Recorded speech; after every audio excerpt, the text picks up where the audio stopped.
హరి ఓం అండి అందరికీ. నిన్న జరిగిన పెనగొండలో ఈ జ్ఞాన యజ్ఞం చాలా అద్భుతంగా జరిగిందండి. గురువుగారు ఆ పేరు ఎలా పెట్టారో తెలీదు గానీ, చక్కగా యజ్ఞము అంటే ఇతరులకి మేలు చేయడం అనేది చెప్పారు. ఈ జ్ఞాన యజ్ఞం అంటే ఆ జ్ఞానాన్ని ఇతరులకు పంచడం అయింది.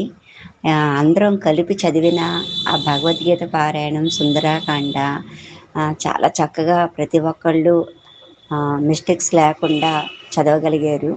బాగుందండి. ఇది ఒక జీవితంలో ఒక స్వీట్ఫుల్ మెమరీ కింద అయిపోయింది మాకు. ఆ గురువుగారి అనుగ్రహం, ఆ వాసవిమాతమ్మ అనుగ్రహంతో బాగా జరిగిందండి. ఆ వాసవిమాత జీవిత చరిత్ర చదువుతున్నప్పుడు గురువుగారు ఒట్టే చెప్పారు, ఆ భావనతో చదవండి అమ్మా, ఏదో చదివేశాం, ఏదో భజన చేసామని కాదు అని చెప్పారు. నిజంగా ఆ అమ్మవారి జీవిత చరిత్ర ఇంతకుముందు తెలిసినప్పుడు కూడా మామూలుగా అనిపించేది కానీ ఏమని తెలియలేదు. కానీ నిన్న ఆ యొక్క భావంతో చదువుతున్నప్పుడు నిజంగా అక్కడ జరుగుతుందేమో, అప్పుడు ఆ అమ్మవారి ఆత్మార్పణ అక్కడ జరుగుతున్న భావన, కళ్ళమ్మట నీళ్ళు అలా కారిపోతూనే ఉన్నాయి ఆ చదువుతున్నంత సేపు అమ్మవారిది. అదొక చాలా అద్భుతంగా అనిపించిందండి నాకైతే. అమ్మ అంత బాధపడిందా ఆ టైంలో అని చెప్పేసి బాధ కలిగిందండి. అమ్మ ఎంత బాధ కలిగితే ఆ వాసవి మాతకి ఆ బ్రహ్మదేవుని పిలిచి వైశ్యులు అందంగా ఉండకూడదు అని చెప్పేసి ఆ విధంగా సృష్టి చేయమని చెప్పిందంటే అమ్మవారు ఎంత బాధపడ్డారో కదా అనిపించింది మాటండి. అలాగే అక్కడ సౌజన్య గారు కూడా ప్రతి ఒక్కటి కూడా ఏ టైంకి ఎలా ఉండాలో మురళి గారు చాలా అన్ని ఏర్పాట్లు చాలా బాగా చేశారు. అక్కడ పురోహితులు ఆశీర్వచనం ఇస్తూ ఒక మాట చెప్పారు.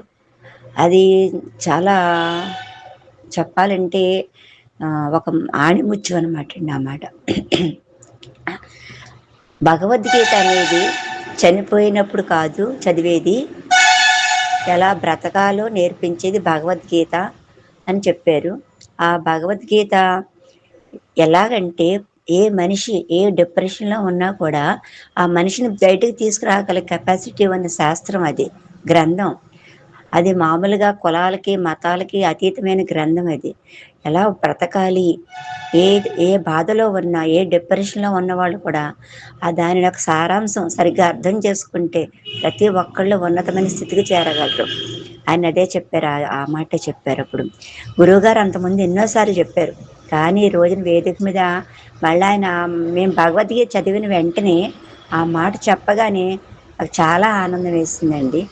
ఈ యొక్క ప్రతి ఒక్కళ్ళు సాధకులందరూ కూడా చక్కగా నియమ నిబద్ధతలు పాటిస్తూ కూడా చాలా బాగా చేశారు. అందరికీ కూడా నా హృదయపూర్వక అభినందనలు.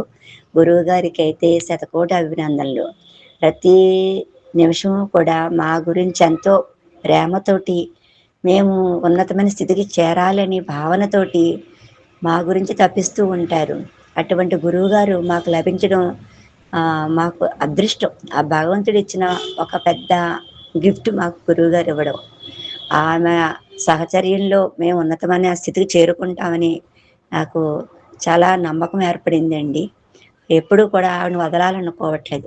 భగవద్గీత నేర్చుకోవడం అయిపోయినా కూడా నేను సుందరాకాండని, సౌందర్యలహరిని ఏవో ఒక శ్లోకాలు నేర్చుకుంటూనే ఉన్నాం. ఎందువల్లంటే ఆమె సహచర్యం వదిలిపెట్టకూడదు. వదిలితే ఈ మనసు చేతిలోకి వెళ్ళిపోయి ఎక్కడ కిందకి వెళ్ళిపోతామో, మళ్ళీ ఎక్కడ అని దిగిపోతామని ఒక భయం నాకు. అందుకని ఎప్పుడు ఆవిడ సహచర్యంలో ఉంటే, ఎప్పుడు ఈ భగవద్గీత సాధనలో ఉండి విచారణ చేసుకుంటూ ఆ యొక్క శ్రవణం మననం నిధి ధారణలో ఉంటాము అనేది నాకు పరిపూర్ణ విశ్వాసం. గురువుగారికి నా హృదయపూర్వక నమస్కారాలండి.